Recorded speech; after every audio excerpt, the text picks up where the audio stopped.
पॉडकास्टला सुरुवात करण्यापूर्वी मी आपल्या चरणी त्रिवार वंदन करतो. श्री स्वामी समर्थ. श्री स्वामी समर्थ.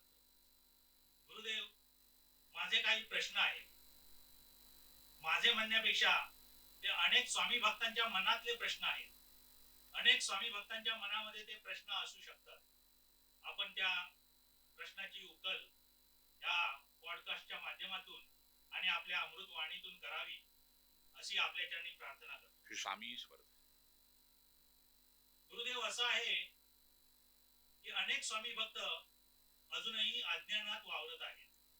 हे स्वामी भक्त आहेत, परंतु स्वामींविषयी त्यांना पूर्ण ज्ञान नसल्यामुळे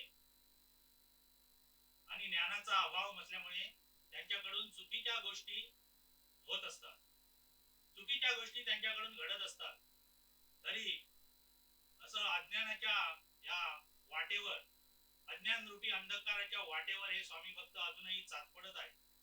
या स्वामी भक्तांना आपलं मार्गदर्शन लाभावं अशी मी आपल्या चरणी प्रार्थना करतो. श्री स्वामी समर्थ. गुरुदेव, माझा पहिला प्रश्न आहे, देव आहे का? वा, देव आहे का? देव आहे का या प्रश्नाचं साधं सोपं सरळ उत्तर जर काय असेल तर ते आहे होय, देव आहे. कळलं का? कसं आहे की देव आहे, निश्चितपणे आहे, पण जीव जो आहे, जो आपण म्हणाला तसा अज्ञानामध्ये वावरतोय, तो जड जीव आहे. जड म्हणजे तो प्रकृतीच्या अधीन आहे. त्याला आपल्या स्वरूपाचं ज्ञान नसल्यामुळे त्याचं काय होतं की प्रत्येक जीव आपल्या कल्पनेनुसार देवाला पाहत असतो.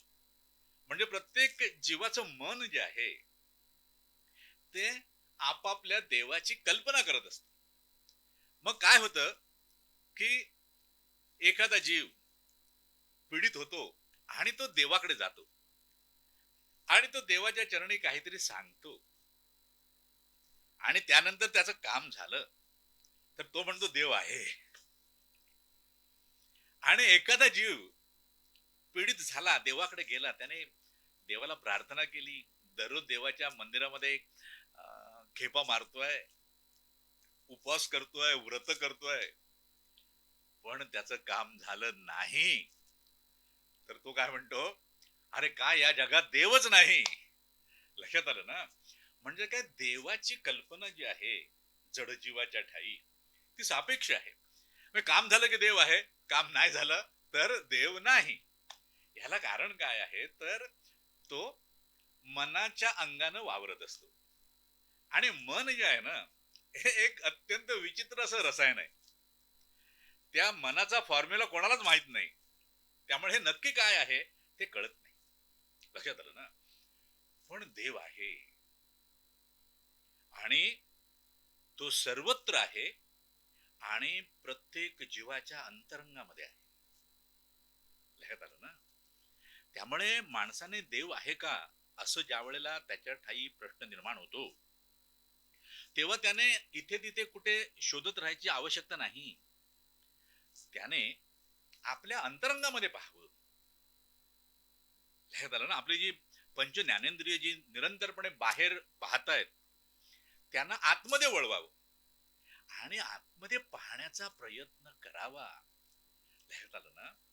आणि तसा प्रयत्न जर त्याचा सफल झाला तर त्याच्या लक्षात येईल की होय, अरे देव आहे आणि तो इथे तिथे नाही तर तो माझ्यामध्येच आहे.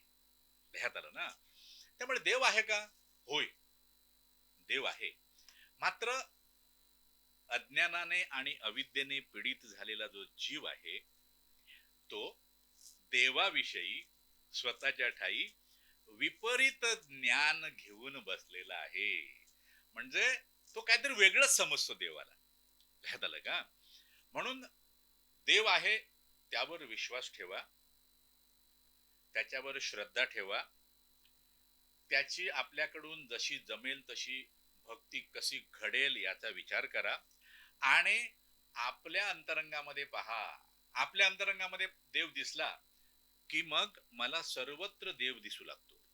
जो जो समोर येईल त्याच्यामध्ये सुद्धा देव आहे ही भावना माझ्या ठाई दृढ होते आणि मग जीवनामध्ये मी प्रत्येकासोबत अत्यंत प्रेमयुक्त अंतःकरणानं व्यवहार करतो. त्यामुळे देव आहे का? होय, आहे. श्री स्वामी समर्थ. गुरुदेव, माझा पुढचा प्रश्न आहे, स्वामी समर्थ हे देव आहेत का संत आहेत? कारण अनेक जण अजूनही त्यांना संतच समजतात. श्री स्वामी समर्थ. कसं आहे की श्री स्वामी समर्थ हे जे आहेत हे प्रत्यक्ष परब्रह्म आहे. हे झालं ना. पण होतं कसं, आपण मगाशी म्हटलं तसं की त्यांच्याकडे कोण पाहतोय यानुसार त्याला ते ते दृश्य होत. आता कोण पाहतोय म्हणजे, जर एखादा मूळ जीव जर पाहत असेल तर तो काय म्हणणार, अरे हा एक माणूस आहे, कारण त्याला देहाच्या पलीकडे काही कळत नाही. झालं ना. तो देह म्हणून त्याच्याकडे पाहतो. एखादा जीव ज्याला सूक्ष्म देहाविषयी ठाऊक आहे, म्हणजे ज्याच्या ठाई विचार मंथन झालेलं आहे, तो जेव्हा त्यांच्याकडे पाहतो तेव्हा त्याला त्यांच्या अंतरंगामध्ये प्रेम दिसतं, करुणा दिसते, सत्य दिसतं. मग तो काय म्हणतो, अरे हे संत आहेत. आणि जो जीव, जो ज्याला आत्मतत्वाची जाण झालेली आहे, ज्याला आत्मतत्वाची जाण झालेली आहे, तो जेव्हा त्यांच्याकडे पाहतो तेव्हा त्याला त्यांच्या ठाई तो परमात्मा दिसतो, ते परब्रह्म दिसतं. लक्षात आलं ना. त्यामुळे कसं होतं की सूर्याला सुद्धा आगीचा गोळा म्हणणारे लोक या जगात आहेत. लक्षात आलं ना. त्यामुळे स्वामींना काय म्हणावं, हे प्रत्येकाच्या ठाई ज्ञानाचा उदय कितपत झालेला आहे का अज्ञानाचा अंधकारच आहे यावर अवलंबून असतं. लक्षात आलं ना. त्यामुळे स्वामी समर्थ हे प्रत्यक्ष परब्रह्म आहे. लक्षात आलं ना. परब्रह्म म्हणजे जे परात्पर आहे, परातीत आहेत, नित्य शुद्ध बुद्ध मुक्त सत्य परमानंद अनंत परम पुरुष पुराण पुरुषोत्तम असं हे परब्रह्म आहे. ह्यात आलं ना. त्यामुळे हे देवांचेही देव आहेत. ह्यात आलं का. स्वामी म्हणजे काय आहे बाबा, तर देवांचेही देव आहेत. दैवत त्यांच्या चरणी येऊन शरणागत होतात, चारी मुक्ती त्यांच्या चरणी लोळण घेतात. ह्यात आलं ना. मुनीवर जे आहेत ते त्यांच्याच रूपाचं मनन करत असतात, ध्यान करत असतात, कारण ते स्वतः मूळ कारण आहे. ज्या ज्या मुनींना मूळ कारण शोधून काढायचं आहे, जाणून घ्यायचं आहे, ते स्वामींच्या स्वरूपाचं ध्यान करतात. लक्षात आलं ना. आणि हे परब्रह्म असल्यामुळे हे निर्गुण निराकार आहे. मात्र भक्तांना तारण्यासाठी ते सगुण साकारामध्ये आलेले आहेत, आणि म्हणून आपण त्यांना परब्रह्म म्हणूनच त्यांच्याकडे पाहावं आणि त्यांची भक्ती आपल्याकडून कशी घडेल याचा विचार करावा. श्री स्वामी समर्थ. स्वामींचे वेगवेगळे फोटो असतील तर स्वामी वेगवेगळे समजावे का? श्री स्वामी समर्थ. हे कसं आहे खर तर, की स्वामींचे वेगवेगळे फोटो जे आहेत त्यामध्ये त्यांच्या वेगवेगळ्या छटा असतात. बरोबर. आजपर्यंत असा कुठलाच कॅमेराही तयार झालेला नाही की जो त्यांच्या सगळ्या छटा त्या कॅमेरामध्ये कैद करेल. आणि या भूतलावर, या ब्रह्मांडामध्ये असा एकही चित्रकार नाही जो स्वामींच्या स्वरूपाला आपल्या कुंचल्याने चित्रित करू शकेल. ह्यात आलं. म्हणजे स्वामींच्या सगळ्या छटा चित्रित करणं कुठल्याच चित्रकाराला शक्य नाही. मग काय होतं की त्याच्या अंतःकरणामध्ये जसं दिसतं, स्वामी त्याला दाखवतात, त्यानुसार तो रेखाटत असतो.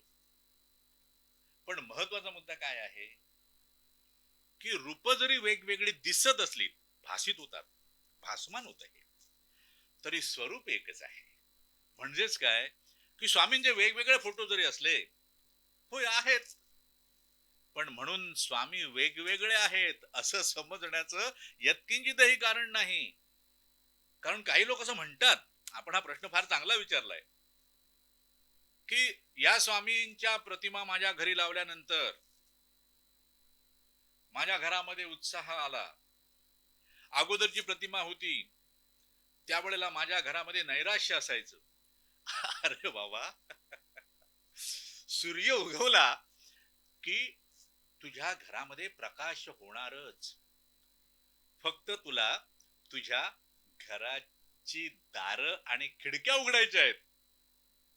लक्षात आलं की हा प्रथम काय म्हणतात त्याला, प्रतिपदेचा सूर्य आहे, हा द्वितीयेचा सूर्य आहे, हा तृतीयेचा सूर्य आहे, हा पौर्णिमेचा सूर्य आहे, हा अमावास्येचा सूर्य आहे. हा काहीच विषय नाही. सूर्य उगवला, तू दरवाजा उघडलास, खिडक्या उघडल्यास, तुझ्या घरात प्रकाश होणार. त्यामुळे स्वामींच्या वेगवेगळ्या प्रतिमा माझ्या घरामध्ये वेगवेगळ्या प्रकारची ऊर्जा निर्माण करतात का? हे परम अज्ञान आहे, ही अविद्या आहे. कळलं का? कारण स्वामी जे आहे ते कुठल्याच आकारामध्ये मावत नाहीत. त्यांचं स्वरूप जे आहे ते सर्वव्यापी आहे, अनंत कोटी ब्रह्मांडांना व्यापून राहिलेलं आहे. त्यांनीच ही अनंत कोटी ब्रह्मांड निर्माण केली, त्यांचं पालनही तेच करतात आणि त्यांचा लय ही तेच करतात, कारण ते परब्रह्म आहेत. श्री स्वामी समर्थ. पुढचा प्रश्न आहे गुरुदेव, केवळ हात जोडून नमस्कार केला तर स्वामी पावतात? श्री स्वामी समर्थ. काय माहितीये का, स्वामी जे आहेत ना ते भक्तवत्सल आहेत. त्यांना आपल्या भक्तांविषयी प्रचंड प्रेम आहे बाबा. हे परब्रह्म जे आहे ना, त्या परब्रह्माची सगळी बाळं त्यांचीच आहेत. तो भक्त असो वा अभक्त, पण जो भक्त आहे ना तो त्यांना विशेष प्रिय आहे. होय, हे परम सत्य आहे. आणि ते आपल्या भक्तांवर निरंतरपणे कृपा करत असतात. लक्षात आलं ना? मग ही कृपा करताना ते काय पाहतात बाबा, की तुझा देह वागतोय हे पाहतात का, तुझं अंतःकरण भक्तिरसाने भरलंय हे पाहतात. म्हणून महत्वाचं काय आहे की स्वामी चरणी आपण भक्तिरसाने भरलेलं अंतःकरण घेऊन जावं आणि भक्तिरसाने भरलेलं अंतःकरण स्वामी चरणी अर्पण करावं. मग तू हात जोड, नाही तर नको जोडू. लक्षात येत आहे? कारण तुझा देह जो आहे, देह हे एक साधन आहे. लक्षात आलं ना? म्हणजे थोडक्यात मी माझ्या गाडीतून स्वामींच्या मठात गेलो आणि मठाच्या बाहेर गाडी उभी करून ठेवली. आता बाहेर गाडी उभी करून ठेवली आणि मी नाहीये त्याच्यात, तर स्वामी माझ्यावर कृपा करतील का, हा प्रश्न आहे. तसंच मी मठामध्ये गेलो म्हणजे माझा देह माझा मठामध्ये गेला, मात्र माझं अंतःकरण नाही ना तिथे. अंतःकरण दुसरीकडे फिरतंय आणि त्या अंतःकरण रहित असलेल्या देहाने हात जोडले काय, साष्टांग दंडवत घातला काय, लोटांगण घातलं काय, त्याने काहीही होत नाही. मात्र अंतःकरण सोबत असेल आणि ते जर स्वामी चरणी अर्पण झालं तर हात जोडण्याची सुद्धा गरज उरत नाही. त्यामुळे आपला जो प्रश्न आहे, नुसते हात जोडून स्वामी पावतात का, तर कठीण आहे बाबा. लक्षात आलं ना? त्यांचं स्मरण करावं. हात नाही जोडलेच तरी चालेल, पण त्यांचं स्मरण करावं. जो जो त्यांचं स्मरण करतो, स्वामी त्याला स्मरणात ठेवतात, त्याच्याकडे निरंतरपणे कृपादृष्टीने पाहतात. श्री स्वामी समर्थ. गुरुदेव, आपण स्वामी भक्तांना केवळ नाम घ्यायला सांगता, जो अत्यंत सोपा आणि साधा उपाय आहे. तर नाम घेऊन भक्तांचे काम होते का? अरे वा. श्री स्वामी समर्थ. स्वामी भक्त हो, स्वामी भक्तांना उद्देशून सांगतो. स्वामी भक्त हो, परब्रह्म श्री स्वामी समर्थांच्या पूर्ण कृपेनं आणि इच्छेनं सामर्थ्यानं हा गावखणीमध्ये जो स्वामींचा मनोरथभूती श्री स्वामी समर्थ मठ स्थापन झालेला आहे, स्वामींनी केलेला आहे. इथे जो जो जीव येतो, मग तो भक्त असो वा नसो, त्या प्रत्येकाला नामाचीच उपासना आणि साधना दिली जाते. त्याला नाम घ्यायला सांगितलं जातं. का तर नामासारखं सामर्थ्यशाली दुसरं काही नाही. नामा मागून नामी चालतो. ज्याच्या मुखामध्ये निरंतरपणे नाम आहे, अशा भक्ताच्या मागून नामी चालतो. म्हणजेच काय तर ज्याच्या मुखामध्ये आणि हृदयामध्ये श्री स्वामी समर्थ नाम आहे, त्या प्रत्येक भक्ताच्या मागून स्वामी चालतात आणि त्याला काय म्हणतात, अरे तू भिवू नकोस, मी तुझ्या पाठीशी आहे. झालं ना. त्यामुळे इथे येणाऱ्या प्रत्येक भक्ताला, प्रत्येक जीवाला स्वामी नाम घ्यायला सांगितलं जातं. आणि आपल्याला निश्चितपणे सांगतो, सकाम भक्तीमध्ये रत असलेला जो जो जीव आहे, त्याच्याकडून जर श्री स्वामी समर्थ नाम घेतलं गेलं श्रद्धेनं आणि भक्तीने, तर श्री स्वामी समर्थ ते परब्रह्म त्या भक्ताची कामना निश्चितपणे पूर्ण करतातच. होय. म्हणजेच काय की नाम घेतल्याने भक्तांची कामं होतात का? निश्चितपणे होतात. आणि गावखडीमध्ये येणाऱ्या प्रत्येक भक्तगणाचा हा अनुभव आहे. त्यामुळे आपणही प्रत्येकाने निरंतरपणे स्वामी नाम घेत राहा. कारण हा सौख्याचा, आनंदाचा आणि कल्याणाचा मार्ग आहे. श्री स्वामी समर्थ. गुरुदेव, कधी कधी नाम घेताना डोळ्यातून अश्रू येतात, तर ते काय येतात? श्री स्वामी समर्थ. जो जो भक्त आहे, जो जो भक्त आहे, तो स्वामी नाम घेत घेत घेत घेत त्या भक्तीच्या मार्गावरून जसा जसा स्वामी चरणांच्या दिशेने चालू लागतो, त्याचं क्रमण होऊ लागतं. त्याचं क्रमण होऊ लागतं म्हणजे त्याच्या अंतःकरणाचं क्रमण होऊ लागतं. आपण देहाविषयी बोलत नाही आहोत, त्याच्या अंतःकरणाचं क्रमण होतं. भक्ती मार्ग म्हणजे काय आहे तर अंतःकरण ते आत्मतत्व. जो मार्ग मला अंतःकरणाकडून आत्मतत्वाकडे घेऊन जातो, तो भक्ती मार्ग. त्यामुळे अंतःकरण जसं जसं स्वामी चरणांच्या दिशेने क्रमित होऊ लागतं, तसं काय होतं की अंतःकरण जे आहे त्यामध्ये वासना आहे, इच्छा आहे, आकांक्षा आहे, द्वेष आहे, मत्सर आहे, लोभ आहे, क्रोध आहे, मोह आहे, सगळ्या गोष्टी त्यामध्ये असतात. आणि होतं कसं की ज्या वेळेला तो भक्त निरंतरपणे स्वामी नाम घेऊ लागतो, त्याने होतं काय की त्याचं अंतःकरण जे आहे ते हळूहळू हळूहळू निर्मल होऊ लागतं. मलयुक्त अंतःकरण आहे ते स्वामी नामाच्या प्रहारानं निर्मल होऊ लागतं. थोडक्यात काय की पाणी जे अडवलेलं आहे त्या विकारांनी, द्वेष मत्सर आदी विकारांनी, तो जो बांध आहे घातलेला पाणी अडवण्यासाठी, तो स्वामी नामाच्या प्रहाराने हळू हळू हळू हळू उद्ध्वस्त होत जातो. आणि जसा तो बांध पडला की काय होतं की ते भक्ती रसाने परिपूर्ण असलेलं जल जे आहे ते प्रवाहित होतं. आणि त्यावेळेला काय होतं की अंतःकरण जे आहे ते आपल्या नयनातून, आपल्या चेहऱ्यातून व्यक्त होऊ लागतं. म्हणजेच काय होतं की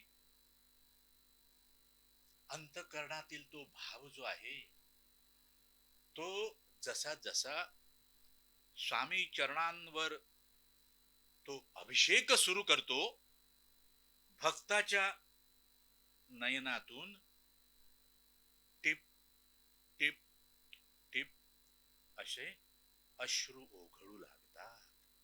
म्हणजेच काय होतं की भक्त जो आहे तो भक्ती रसाने परिपूर्ण होऊन स्वामी चरणांना जाऊन खऱ्या अर्थाने चिकटतो. नाम घेताना अश्रू आले तर निश्चितपणे समजावं, अरे स्वामी चरणांच्या मी जवळ गेलो आहे, स्वामी चरणांच्या मी सन्निध झालो आहे. आता मला स्वामी चरणांना आलिंगन देण्याची संधी प्राप्त होणार आणि स्वामी देव ते परब्रह्म मला आपल्या छातीशी कवटाळणार. ह्यात आलं का? त्यामुळे त्या अश्रूंना अनन्य साधारण महत्व आहे. अश्रू निघाले तर समजावं, अरे होय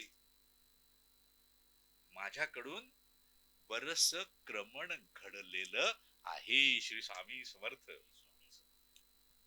स्वामी सेवा करावी म्हणजे नक्की काय करावं? बर कसं आहे बघा, आता जो पूर्णतः जडजीव आहे, म्हणजे ज्याला मूढ म्हटलं आहे, त्याला देहापलीकडे काही कळत नाही. तो भगवंताला सुद्धा पाहताना, स्वामींना पाहताना तो देह म्हणून पाहतो, त्यापलीकडे त्याला काय माहित नाही. असा जो जीव आहे त्याने स्वामी सेवा करण्यासाठी आपला देह झिजवावा. ह्यात आलं. आता देह झिजवण्यासाठी काय काय करता येतं बाबा?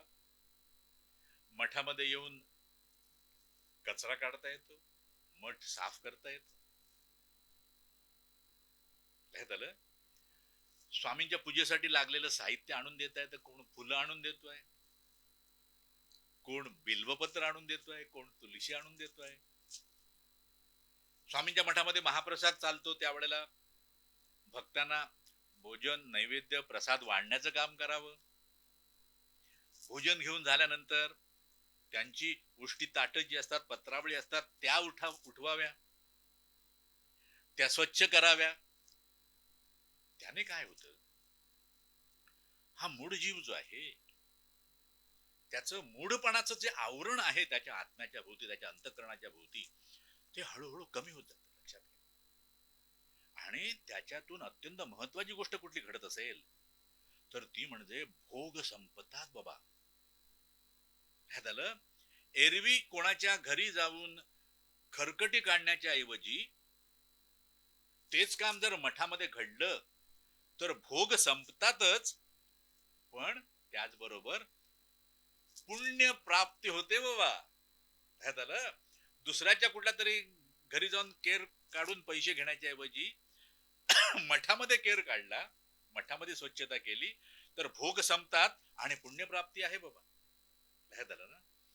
जो जीव स्वामींना, स्वामींच्या अंतःकरणाला ओळखतो त्याने नामसेवा करावी, नाम घ्यावं बाबा, स्वामींचं पूजन करावं, स्वामी चरणावर अभिषेक करावा. ह्यात आलं ना.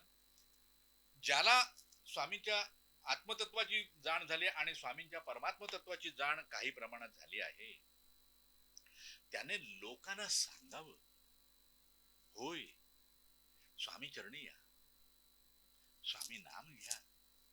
ह्यात आलं. ही सेवा आहे सगळी. हे भक्ती काही नाही, दुसरं काही नाही, ही सेवा आहे. आणि ज्याच्याकडून सेवा घडते त्याला निश्चितपणे मेवा मिळतोच. ह्यात आलं. स्वामींच्या ज्या लीला आहेत त्या लीला पठण कराव्या, वाचाव्या, श्रवण कराव्या. लक्षात आलं ना. स्वामींचं भजन करावं, जिथे स्वामींचं गुणगान आहे ज्यामध्ये, अशा प्रकारचं स्वामींचं भजन करावं. ती सेवा आहे भाऊ, भजन सेवा मोठी आहे. लक्षात आलं ना. त्यामुळे सेवा म्हणून आपण स्वामी चरणी जे जे अर्पण करणं मला शक्य आहे ते मी करावं. ज्यांना मठामध्ये येऊन शारीरिक श्रम करता येत नाहीत, त्यांनी काय करावं? तर मठामध्ये महाप्रसाद असतो, तर तिथे महाप्रसाद देण्यासाठी स्वामी चरणी आर्थिक मदत करावी. लक्षात आलं ना? अशा प्रकारे प्रत्येकाने सेवा करण्याचा प्रयत्न करावा. ज्याला ज्याला जे जे जमतं ते ते भक्तिभावानं आणि श्रद्धेने करण्याचा प्रयत्न करावा. तीच सेवा आहे. श्री स्वामी समर्थ. गुरुदेव, पुढचा प्रश्न आहे, स्वामी भक्तीमध्ये ओवळ्या सोहळ्याला बंधन नाही, आपणही अनेक वेळा आपल्या प्रवचनातून सांगितलेलं आहे. तरी काही स्वामी भक्त सोयर सुतक पाळतात, तर त्यांच्यासाठी मार्गदर्शन करा. श्री स्वामी समर्थ. या विषयावर आपण अनेक वेळा बोललेलो आहे. हो. पण कसं होतं माहितीये का, अनंत किंवा अनेक पिढ्यांमधून जे जे संस्कार रुजवलेले आहेत ना, ते संस्कार जीव काही पटकन टाकायला तयार होत नाही.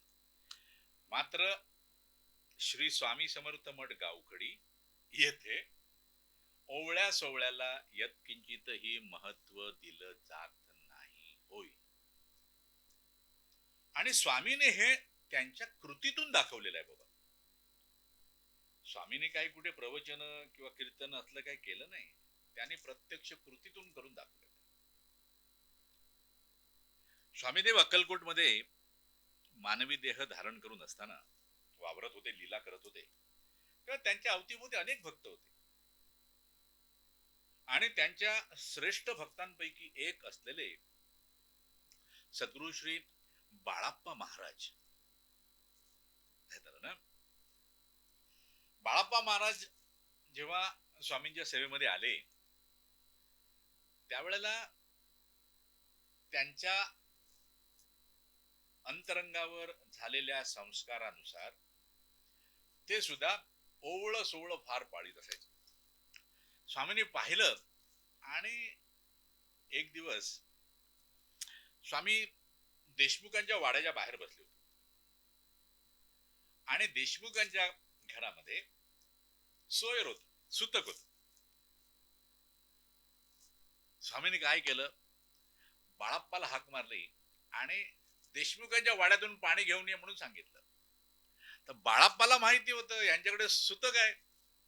अरे त्यांच्या घरी सुतक आहे, मग तिथून पाणी कसं आणायचं? म्हणून बाळाप्पाने काय केलं, बाळाप्पाने ऐकलं ना ऐकल्यासारखं केलं. स्वामीने पुन्हा हाक मारली बाळाप्पाला, अरे बाळाप्पा, त्या देशमुखांच्या वाड्यातून पाणी घेऊन ये, आम्हाला पाणी हवंय. असं केलं बाळाप्पाने. बाळाप्पा काही गेलं नाही. तिसऱ्या वेळा स्वामींनी बाळाप्पाला दम देऊन सांगितलं, ए बाळाप्पा इकडे ये, आत्ताच्या आता देशमुखांच्या वाड्यात घेऊन जा आणि आमच्यासाठी एक तांब्या पाणी घेऊन ये. आता एवढी आज्ञा दिल्यानंतर बाळाप्पा जाणार नाही असं कसं होणार? बाळाप्पा कुरकुर करत गेले. देशमुखांच्या घरातून जिथे सुतक होतं एक तांब्या पाणी आणलं आणि स्वामींना दिलं आणि स्वामींनी ते पाणी बाळाप्पांच्या समोरच ग्रहण केलं, प्राशन केलं. थोडक्यात सांगायचं काय आहे की स्वामींनी या लीला अगोदरच भक्तांसाठी करून ठेवलेल्या आहेत बाबा. आणि ओवळ सोवळ स्वामींच्या इथे नाही, कारण स्वामी हे परब्रह्म आहे बाबा. परब्रह्म म्हणजे जे प्रकृतीच्या परे आहे. ओवळ्या सोवळ्याचा जो विषय आहे हा प्रकृतीपुरता मर्यादित आहे, देहधर्मापुरता मर्यादित आहे. पण श्री स्वामी समर्थ हे प्रकृतीच्या परे असल्यामुळे त्यांच्या ठाई कोणताच ओवळ्या सोवळ्याचा, सोयर सुतकाचा विषय नाही. ह्यात आलं ना.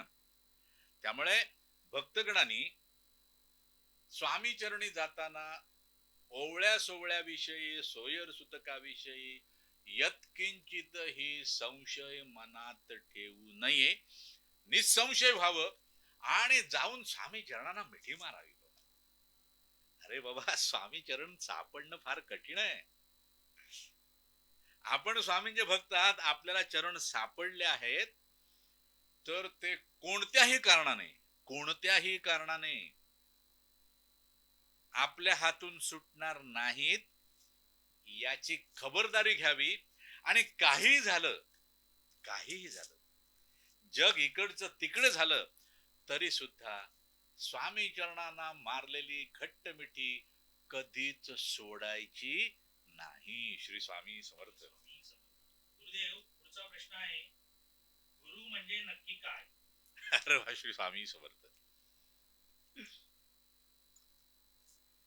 कसं आहे, त्या परब्रह्मानंतर काय,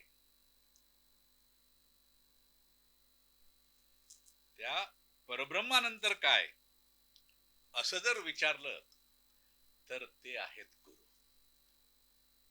लक्षात आलं ना? परब्रह्माचं वाचक काय आहे तर ओंकार आहे. ओम. त्यानंतर काय, ओंकारानंतर दुसरं वाक्य काय असेल तर ते गुरु आहे. लक्षात आलं ना? स्वामींनी म्हटलंय गुरुरेव परम ब्रह्म. गुरुरेव परम ब्रह्म म्हणजे गुरु हेच परब्रह्म आहे. लक्षात आलं ना?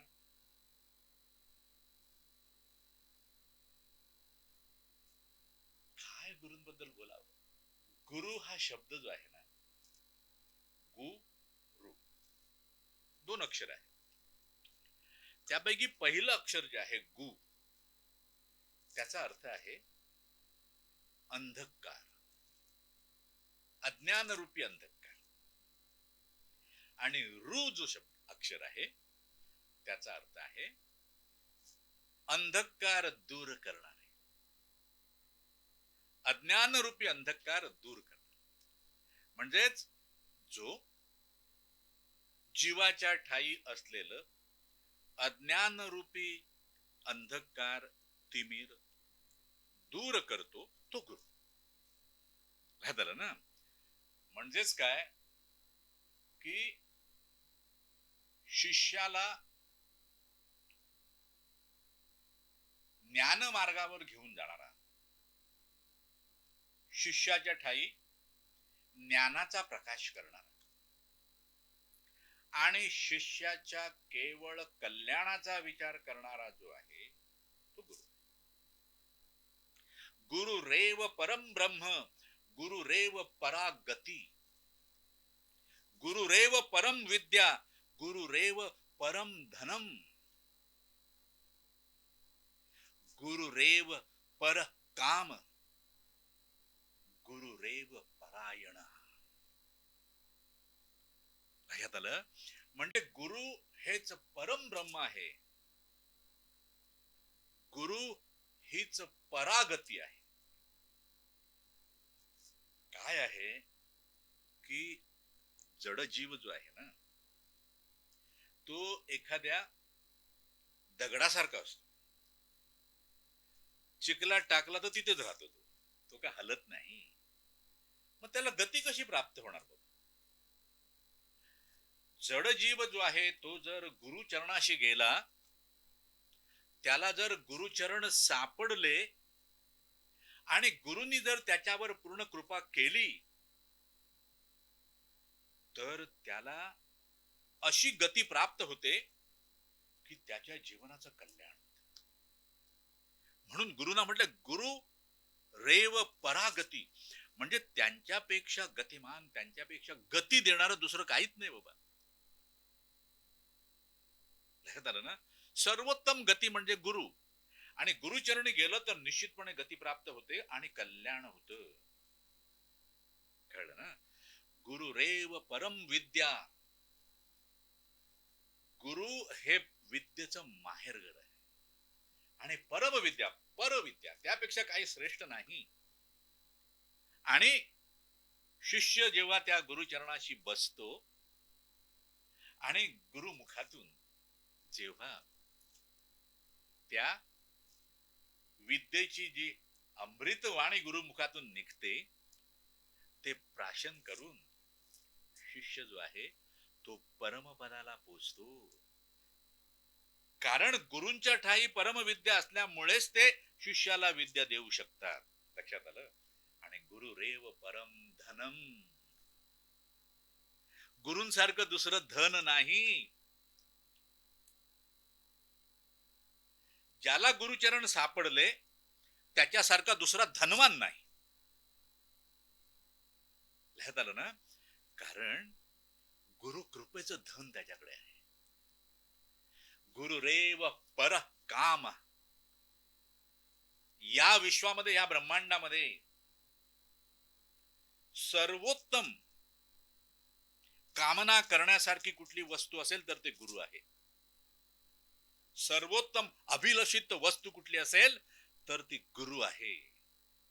आणि गुरुरेव परायण, गुरूंसारखं दुसरं आश्रयस्थल नाही.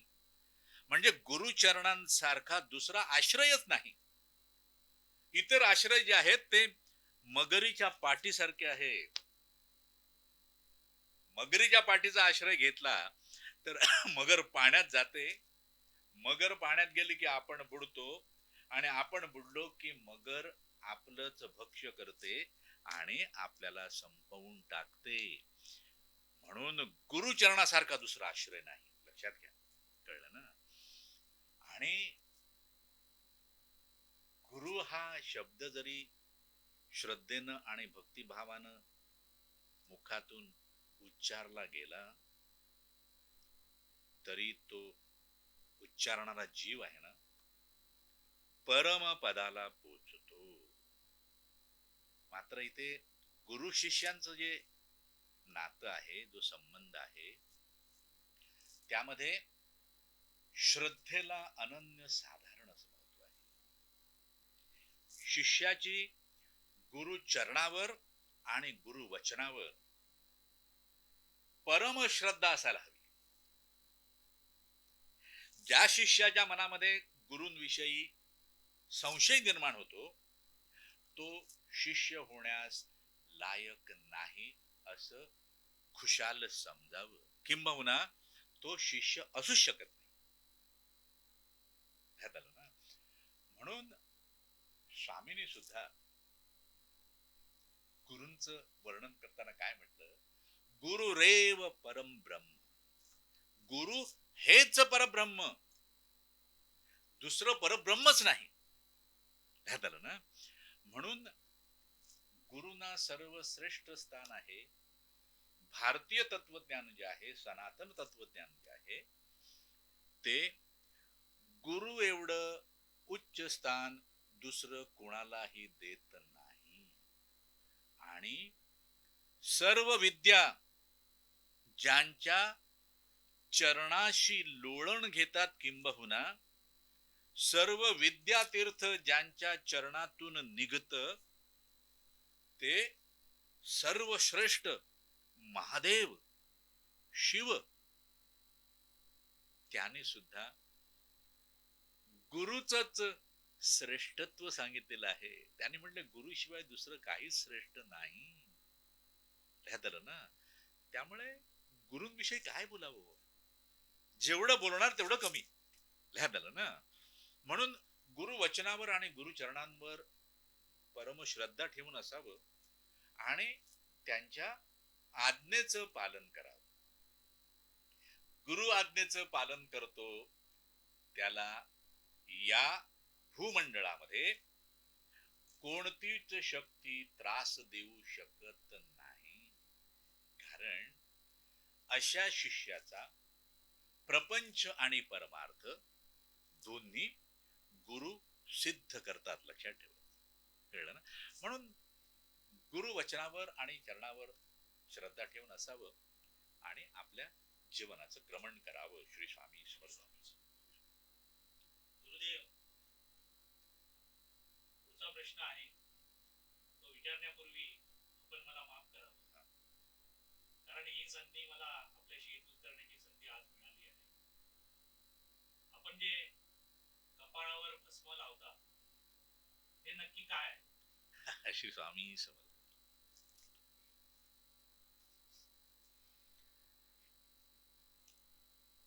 भस्म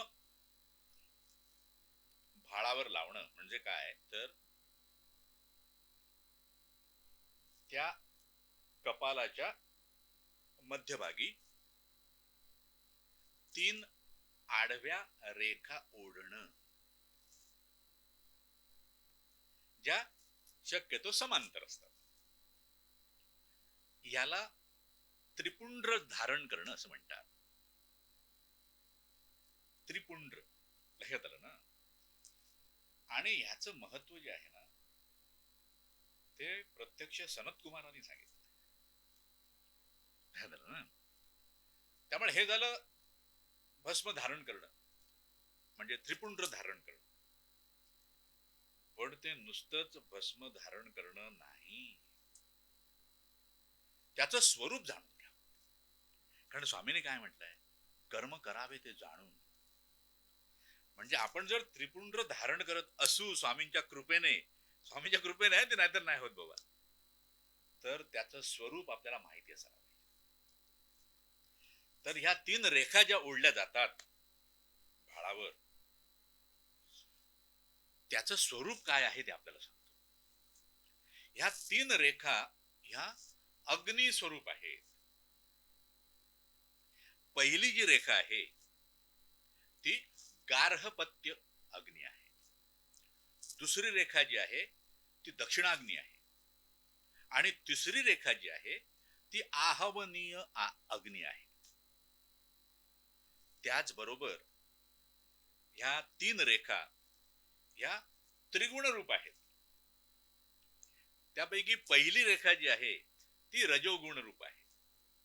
दुसरी रेखा जी आहे ती सत्वगुण रूप, आणि तिसरी रेखा जी आहे ती तमोगुण रूपी आहे. त्याचबरोबर या 3 रेखा ओंकाराच्या 3 मात्रा आहेत. पहिली रेखा अकार रूप आहे, दुसरी रेखा उकार रूप आहे, तिसरी रेखा मकार रूप आहे. त्याचबरोबर या 3 रेखा ह्या त्रिलोक रूप आहेत. पहिली रेखा जी आहे ती भूलोक रूपी आहे, पृथ्वीलोक. दुसरी जी आहे ती अंतरिक्ष रूप आहे, आणि तिसरी जी आहे ती द्युलोक रूपी आहे. त्याचबरोबर या 3 रेखा या 3 शक्ती रूपी आहेत. पहिली रेखा जी आहे ती आपल्या आत्म्याची क्रियाशक्ती रूप आहे. दुसरी रेखा जी आहे ती आपल्या अंतरात्म्याची इच्छाशक्ती रूप आहे. आणि तिसरी रेखा जी आहे ती परमात्म्याची ज्ञान शक्ती स्वरूप आहे. ध्यानात आलं. त्याचबरोबर या 3 रेखा ज्या आहेत या वेद स्वरूप आहेत. पहिली रेखा जी आहे ती ऋग्वेद रूप आहे. दुसरी रेखा जी आहे ती यजुर्वेद रूप आहे, आणि तिसरी रेखा जी आहे ती सामवेद रूप आहे. ध्यानात आलं. त्याचबरोबर या 3 रेखा 3 सवन रूपी आहेत. पहिली रेखा जी आहे ती प्रातसवन रूपी आहे.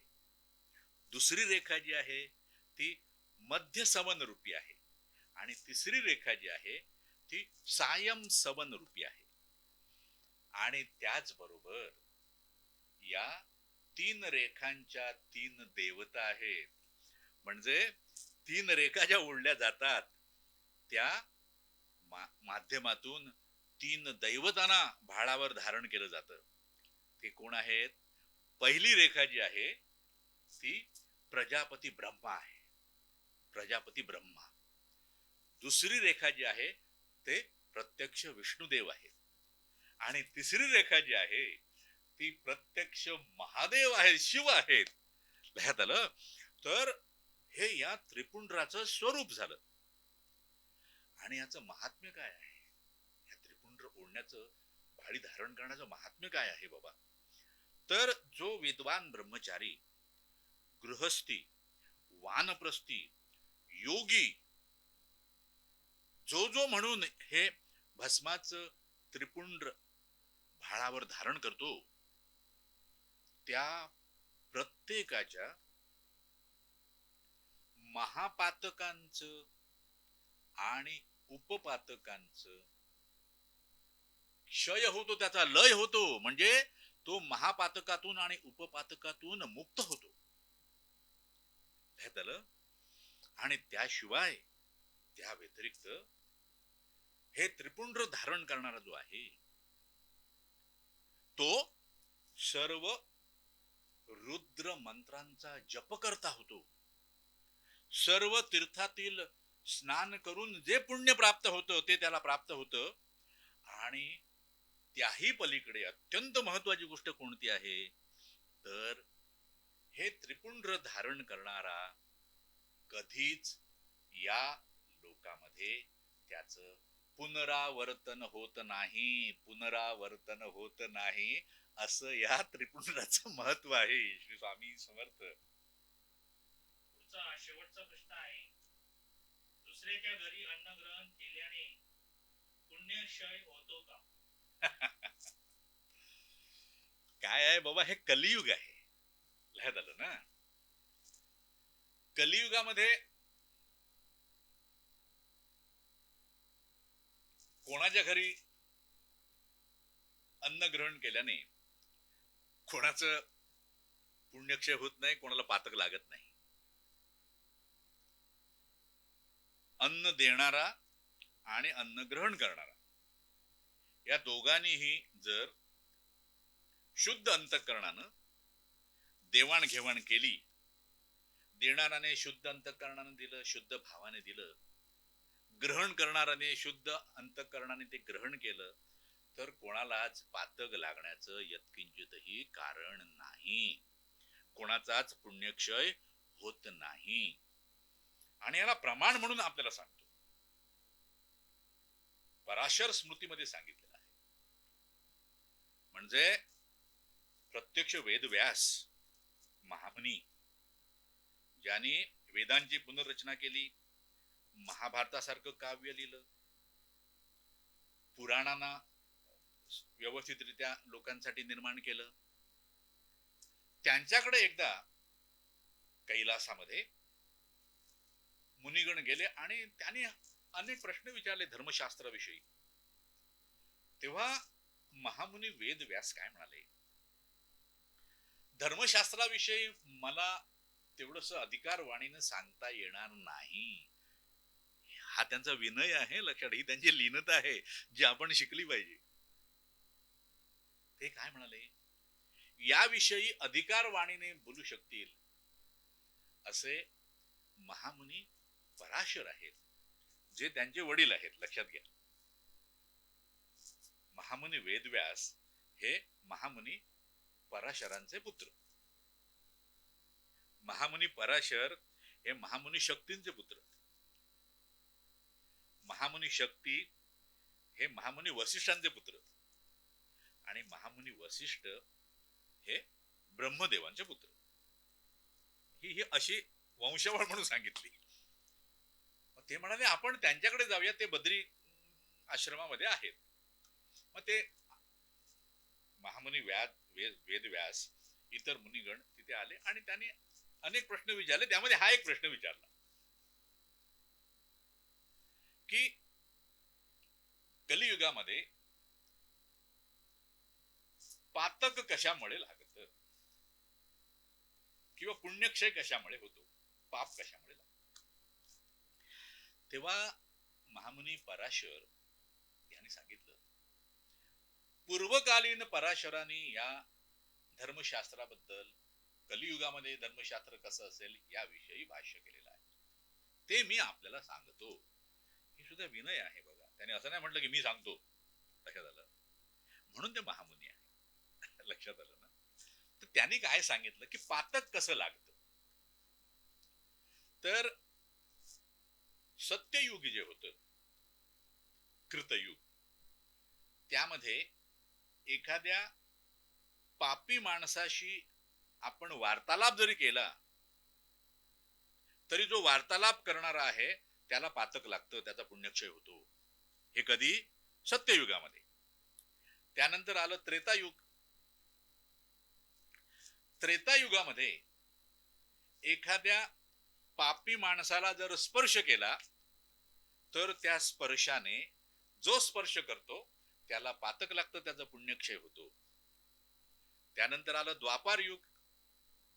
तर द्वापार युगामध्ये पापी माणसाच्या घरी अन्न ग्रहण केलं तर पातक लागतं, पुण्यक्षय होतो. मात्र कलियुगामध्ये पातक लागण्याचं एकच कारण आहे आणि ते म्हणजे जीवाकडून घडणारी दुष्कृत्य. कलियुगामध्ये इतर कोणत्याच कारणाने पातक लागत नाही. ना कोणाशी वार्तालाप केल्याने, ना कोणाला स्पर्श केल्याने, ना कोणाकडे अन्न ग्रहण केल्याने. पातक कशामुळे लागतं?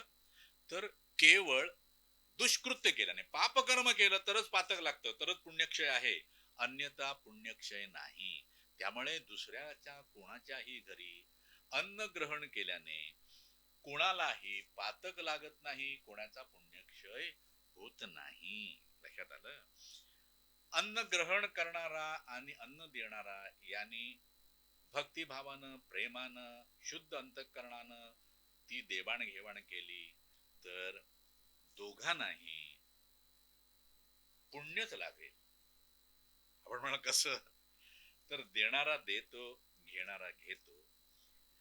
देणाऱ्याने दिल्याने पुण्य प्राप्त केलं आणि घेणाऱ्याने घेतलं म्हणून याला पुण्य प्राप्त झालं, म्हणून त्याला पुण्य प्राप्त झालं. लक्षात घ्या, अत्यंत महत्वाची गोष्ट आहे.